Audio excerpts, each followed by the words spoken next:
Hey, this is my friend Larry. He got 5th place at Yu-Gi-Oh! Day a few weeks ago. This is Alex, I guess.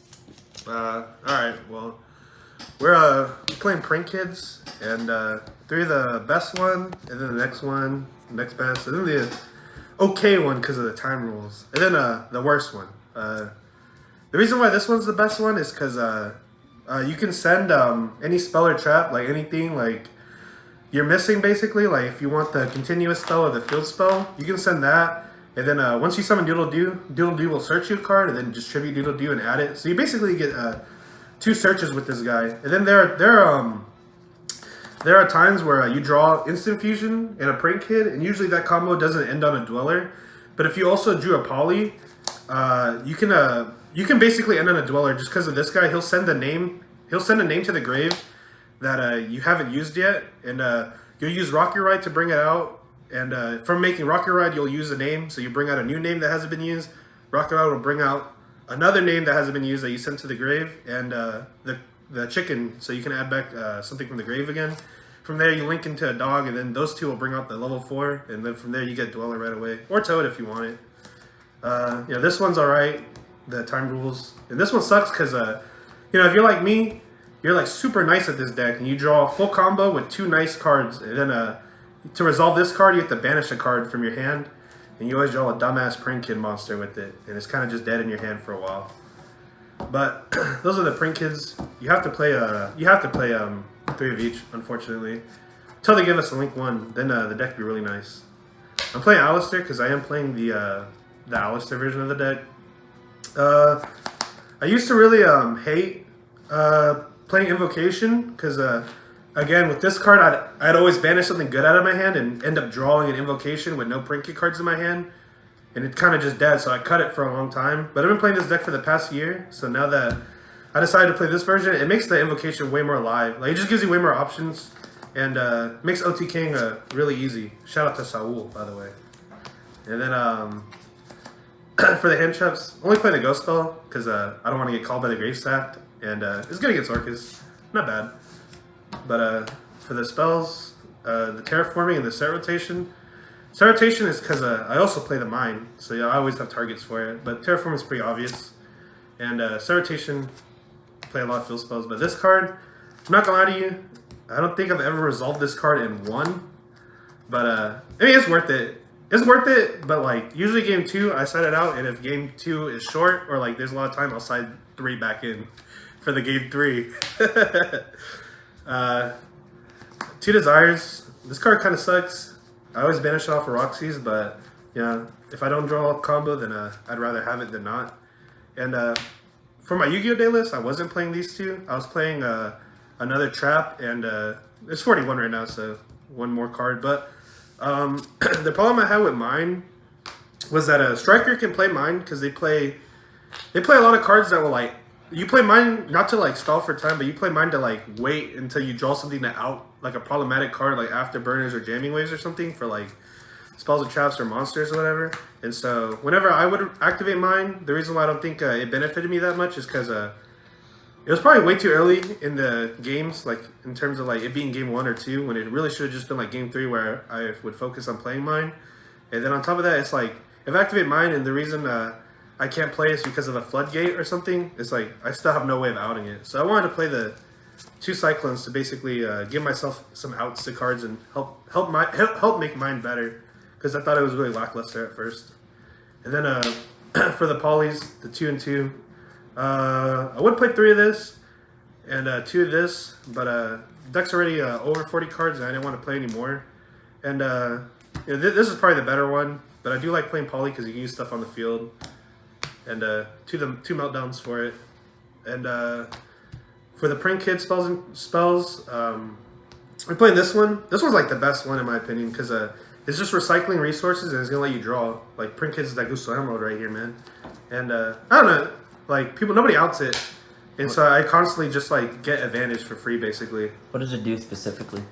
At the end phase of your turn, you shuffle 3 Prank Kid cards from your graveyard back into your deck, and you draw a card. So basically, like, it just recycles everything for you, and gives you a card in your hand for free, basically. Nobody stops it, because it's probably the worst thing to stop in the deck or like to focus on outing. But I think it's like because nobody stops it and it stays on the field for like 3 to 4 turns. It's just like there's no reason to not play 2. I would probably play 3 if I had the space, but I played 3 of this one. This was alright. Searches you a print kit card and it chain blocks everything. I would play it less, but I do play the set rotation, and I don't want to not have set rotation live, especially against Orcus, because sometimes you just set rotation and flip it on them whenever they set it off of the girl, and they just kind of look at you like, damn, he had it. He drew the unsearchable one of. And then Soul Charge. I don't think I have to explain this card, but it does get your combo started, and if you don't need it to get your combo started, turn 2, it is literally just a Soul Charge for you. Low-key, even better than Soul Charge, because you only pay 1,000 life points to summon 2, basically. And then one of this, I was playing 2 of this, but I was playing 2 of this in the Yu-Gi-Oh! Day tournament, but I don't know, I just felt like cutting it to 1 was better. I did see it way too much, which was unfortunate. But for the extra deck, we're playing 2 Rocket Ride and 2 Weather Washer. This one's for your turn, and this one's for your opponent's turn. They do the same thing, which when you tribute them, they special summon 2. I think this one's way better, though, because I think the boss monsters for this deck kind of suck, like this guy. And so usually I'll always make this guy and bring out 2 that can't die. And then also if you use the dog, they can't be destroyed by card effects either. So like usually I'll just try to make a board that can't be broken. And then on my turn, I'll just basically make Borreload or Boral Sword and try to go for like big pushes with them. And plus, there's a cool interaction with the dog and this card that some people like don't know about. But One Purgatrio. This is the only invocation like fusion I play in the extra deck. Just because the reason why I made this deck is because I saw a version try to make Mechaba going first, and you know if an invocation deck or Alistair that goes second or whatever, they just try to make this or some other big fusion that try to OTK, but I don't want to make Mechaba because it takes up like 4 slots in your extra deck just to make it, or just to make that combo live, and I thought the extra deck was way too tight already before even playing the Alistair cards, so I don't want to play any more than that. And then 2 chicken and 2 dog. With this card, a lot of times like you make this guy at the end of your turn, and then you'll go, or on your opponent's turn, you tribute, and they'll try to call by the grave, and you just like, yeah, they activate, like, you do it in either order, like either one, but basically, like, by chaining these to each other, you basically outplay a call by the grave or something. Or, yeah, just, it just, like, stops call by the grave. That's why I like this one more than making this guy my opponent's turn. And then 2 of these, this is the best one, it searches, and it adds 2 back when you tribute it.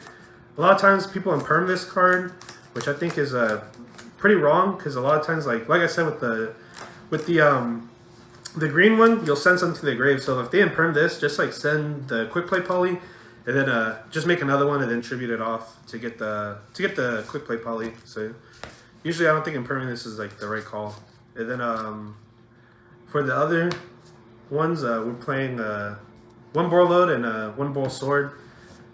I make this all the time. I was playing against my friend Aaron, and I made a Dweller on him, and he was playing Orcus, and all he could make was a Dingrisi to out the Dweller. And then I went, alright bro, I'm gonna game you. And he was like, how? I said, I'm gonna make a Borreload and Boral Sword on you. He didn't believe me. So I make those 2 all the time. And then for the XZs, Toad and Dweller, like pretty obvious, pretty standard.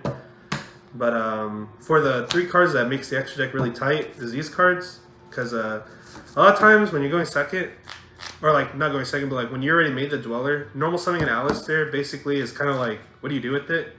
And so usually make these, either this or some of these, and then just keep going to this and then go into this, and then make Borreload, or like go into this, just keep using your Alistair. And then send them to the grave, and you basically get like free pops and free removals, because with the print kit arrows, the way the arrows are, like this one and this one, you'll always basically make sure that you draw a card off of the nightmare. So ditching the card isn't bad. So yeah, that's the extra deck. I don't want to play that Mechaba because it just took too many slots. I didn't think it was as good as playing Tornado Dragon and Unicorn, in my opinion. And for the side deck. For the main deck, I didn't change much. from the tournament, but in the extra deck I changed nothing. But for the side deck I changed it quite a bit. Yeah, I think so I'll just go over it. But I want to relinquish. I wanted to play Mind Control, but I figured since I'm already playing Instant Fusion in the deck, this is like a pretty good alternative for when I'm going second. And then for the other boss monster for Prank Kids, I play that one. This one kind of sucks, and I never really make it, but it is there for if I ever need it. And then 3 Lancia, because it's like the best card in the extra deck. I actually want to main it. And 3 Time of the Round Boys, and 2 Time of the Round Boys. Yeah, like I said, I never resolve mine and win, but game 3, I'm definitely trying to. And then 2 of these, I would play 3rd one, but I didn't have it, and I've never actually activated this card. I've signed it in a few times, but I've never seen it. But I guess it is good if I would ever draw it. Unless they sacked me with Cyclone, but then at that point they were just nicer than me. And then I was playing 3 Nibiru and not playing the 1 trap in here. What I changed for the side deck was this basically, and this is for Salad, and I don't know. I don't ever think I'll side it in just because Salad is a really easy matchup. But I just wanted this just to use Orchid. It takes dark, so I just wanted to use like Orchids, like their monsters engraved, just so like it's just like to help force out stuff. And plus it's a level 4, so it makes Dweller, and it can be Instant Fusion too, so it's not bad. And this card is just whatever. I just wanted to play a second one, but yeah, that's my deck profile. Is there anything you want to say? Shouts out to my boy Tan behind the camera for recording me, and he's gonna post this one actually. And shouts out to Houston Carter. Everybody says he's the buy when they shout him out, but Houston's my boy, so I'm just gonna shout him out here. But then also shouts out to Team Red Rose, aka Team Bullen.